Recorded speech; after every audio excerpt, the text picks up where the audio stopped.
Hello YouTube, this is Asatsu5 and I'm going to post a few vlog videos here uh, in the future.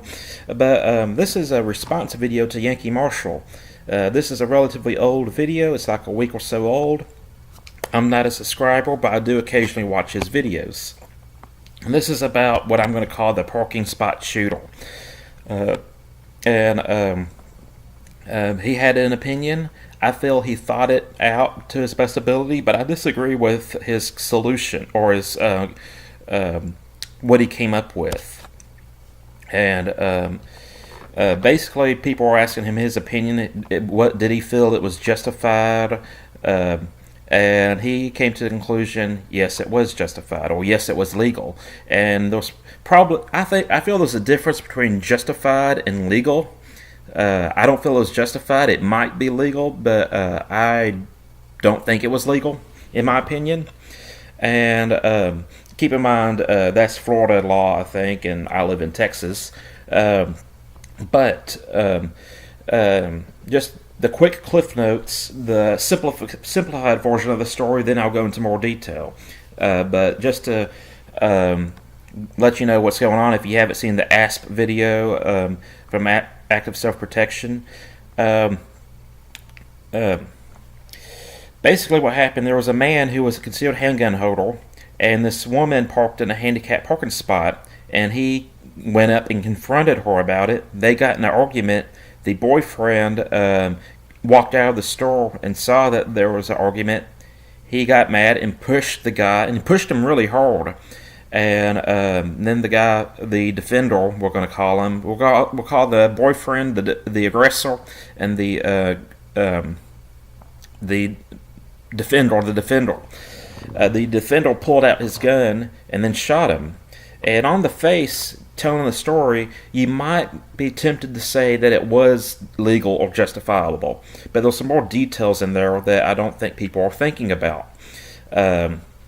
First off, the man with the gun had no business telling that woman that she was to start an argument with her. Is he legally allowed to tell that woman not to park there?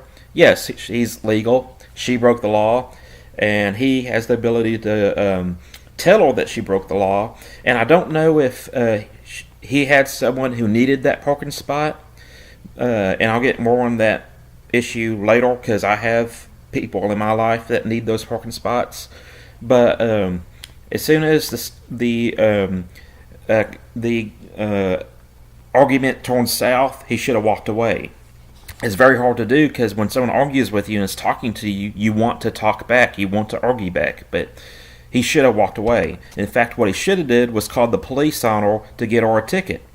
So if he would have just called the police, this whole thing would have been avoided. But he didn't want to do that. He wanted to confront her.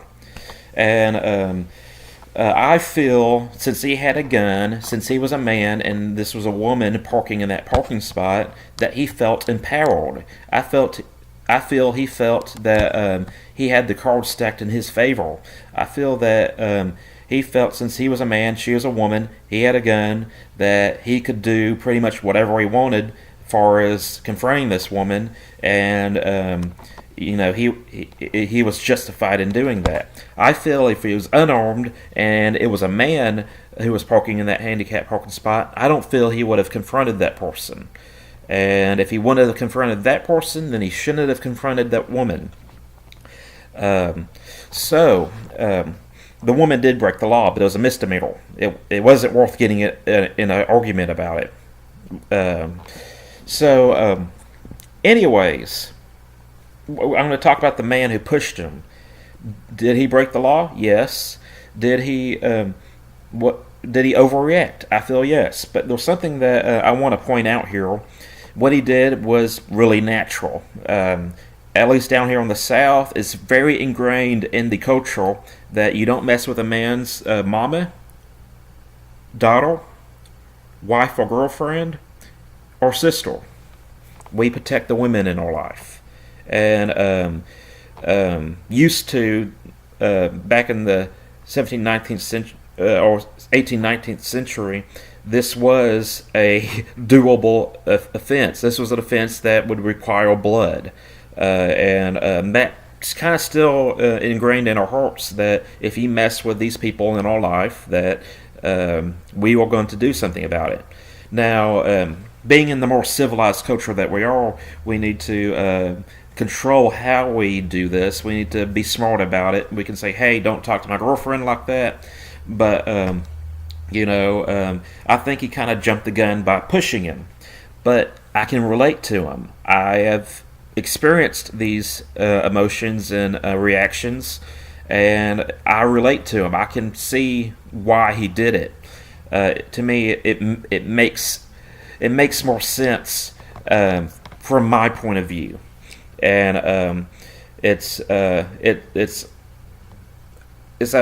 held belief in the South that you don't mess with mama, daughter, sister, or significant other. So keep that in mind. Was he wrong for pushing him? Yes, but he was doing his job as a boyfriend, and when you do your job as a boyfriend or husband, you got to make sure you do your job correctly and legally, but that's his job to protect his woman. And I don't know who escalated the argument. I don't know if the man just jumped up there and said, hey, you need to get out of there, you whatever. I don't know if the woman had one of those, oh, hell no moments. Because women do have those moments where they feel that just because they're a woman, that no one could touch them and they can argue with whoever they want to. And Yankee Marshall touched on that, and I do agree with him on that, because I was sent to a hospital from a girl that I refused to fight, and she decided she was going to beat me up anyways. Again, in the South, chivalry is dying but not dead. And I can talk more about that situation in another video. But the man, the defender, not properly contacting the law, and in my opinion, inappropriately confronting this woman, and chivalry and all that aside, let's talk about the interaction between the two men, the aggressor and the defender.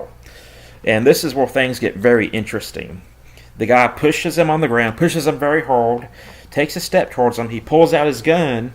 The man that pushed him stopped what he was doing, and there seemed to be like a 2.5 second pause, and it appeared to me that the man that was being the aggressor took a step back, because he was like, oh crap, this guy has a gun, which is a natural reaction.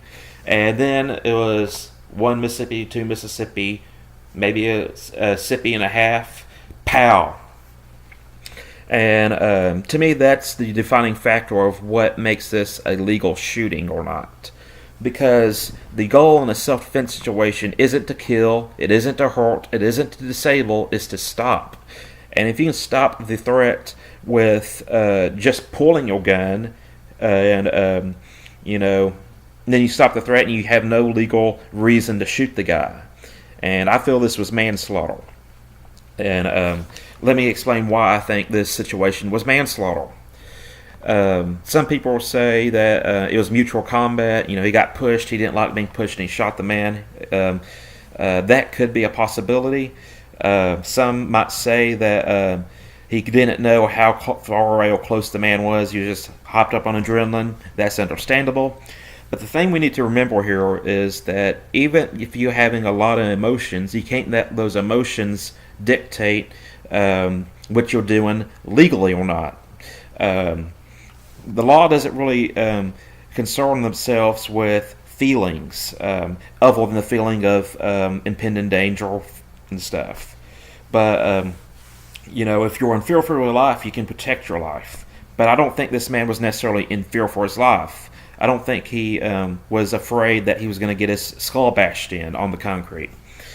He stopped the threat, and I feel what happened is he pulled his gun out. He only used one hand. He pointed at him. He stopped the threat, but he had his finger on the trigger, and he was holding the man at bay. And him having the adrenaline that he had, he squeezed off a round. And if that's the case, if that's what happened, which I feel that's what happened, then he unintentionally shot the man. Therefore, it is illegal because he wasn't in fear for his life at the moment because the situation was stopped, and he fired a round that he didn't intend to fire. And it's either that or it was mutual combat, in my opinion. And I'm going to give you some examples. I'm going to give you a personal example of mine, and I'm going to give you a made-up example. I'm going to give you the made-up example first because it's less detail, but let's just say I'm in a crowded room, and someone bumps into me, and I think they stole my wallet. And so I turn around, grab the guy, and I either stab him, shoot him, beat him up, and it turns out that he didn't steal my wallet. He just startled me, and I thought he, grabbed my wallet. I really did feel that he stole the wallet, but and I was afraid of losing that and stuff. But he didn't. He didn't steal the wallet, and I overreacted, just like how that man overreacted when he pushed him. Another example. This is talking about the fear aspect. Let's just say I'm somewhere and someone jumps out and scares me, or walks up behind me, slaps me on the back, and goes, "Rawr," scares me. At that moment, I don't know what's going on. I'm in fear for my life. That's what the adrenaline is there for. You're in fear of your life. That's what the adrenaline gland is for, is to get you out of that situation. But I don't analyze the situation. I don't use critical thinking skills, and I turn around and shoot or stab that guy.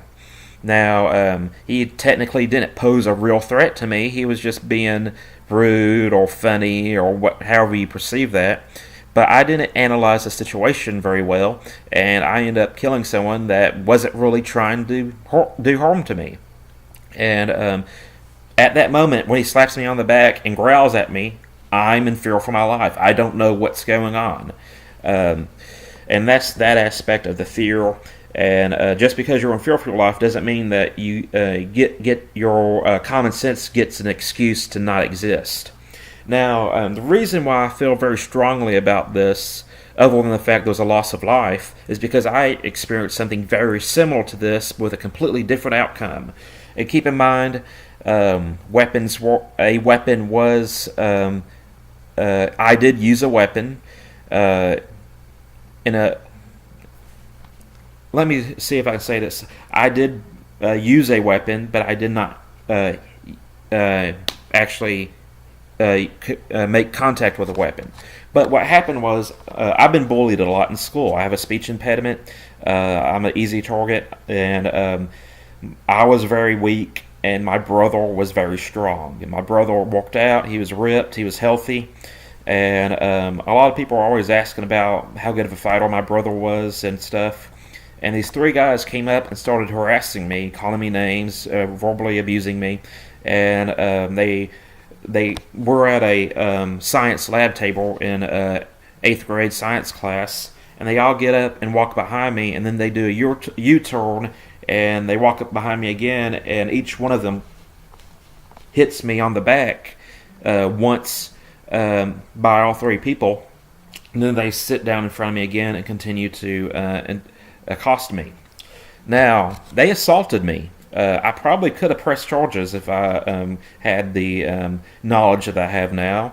And keep in mind, they did assault me, but and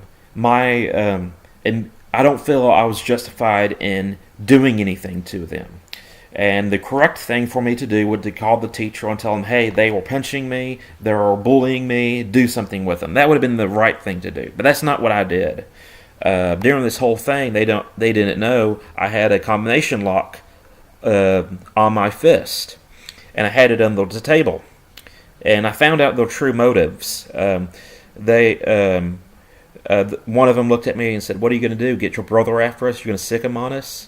And I smiled at him, and I said, "No." And I pulled out the combination lock. I started tapping it on the table. I said, I can take care of myself.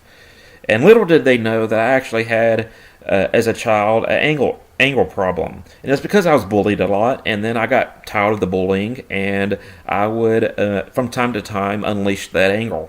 And luckily, I didn't completely unleash it right at that moment, but because that could have possibly been assault with a weapon, deadly weapon. But I tapped the table with the lock, looked at him, smiled, and said I could take care of myself. And it scared the crap out of them. They went to the principal and told the principal what happened. They said I was effing crazy. And luckily, I had such a good reputation at my school from the teachers and stuff that I didn't get in trouble. They told the kids, hey, you shouldn't have messed with them. Those three you get against one. You know, what do you expect? And I didn't get in trouble, which, lucky for me. Now, how does this relate to the story? And I think how I perceive this, each one of those kids hit me once, 3 times. I got hit multiple times, but once by each person. I couldn't react fast enough to the hits because I wasn't expecting them, and they were behind me, so I couldn't just immediately, end it in that way. And they weren't actively, continuously beating me. It's just once per person. It was tap, tap, tap, and it wasn't like a love tap. They were hitting me. And then it stopped, and they sat back in front of me, and they started to verbally abuse me again. And I feel if the initial aggressive contact or the initial physical attack is stopped, and there's time between the initial physical contact, that you're no longer defending yourself. It's mutual combat. It's like, if someone walks up to me and slaps me and says, what are you going to do, punk? And then there's a pause in there, and then I punch him back. I'm not defending myself at that moment. It's mutual combat. We both agreed on the combat because there was a pause in between the violent physical contact. And I feel the same way about this. If he would have been pushed and he immediately got his gun and shot, it would have been a completely different issue. But he took what seemed to be a 2-second pause, maybe a little bit more, maybe not, maybe a little bit less, but it seemed like a 1 Mississippi, 2 Mississippi thing. And then he shot him. And to me, that's illegal. And I'm going to try to end this video now because I've rambled long enough. Again, to Yankee Marshal, I think he has some law enforcement experience, and I completely respect that experience. That's experience I don't have. I have what's the equivalent of a associate's degree in criminal justice, but I don't actually have law enforcement experience. And I know that bad things can happen to you when you're on the ground. But since he stopped the threat with the gun without pulling the trigger, and there was a long pause between the initial attack and the gun going off, I don't think it was a justifiable shooting. And I invite Yankee Marshal, he doesn't subscribe to me, but I invite any of you, if you can poke holes in my logic, do it. To me, YouTube is a conversation. I'm not only here to entertain you, but I'm here to learn. I'm here to teach you and learn from you both ways. So if you want to, if you have insight that I don't have, I completely welcome it. So that's it. I'm a Satsu 5, and I'm out.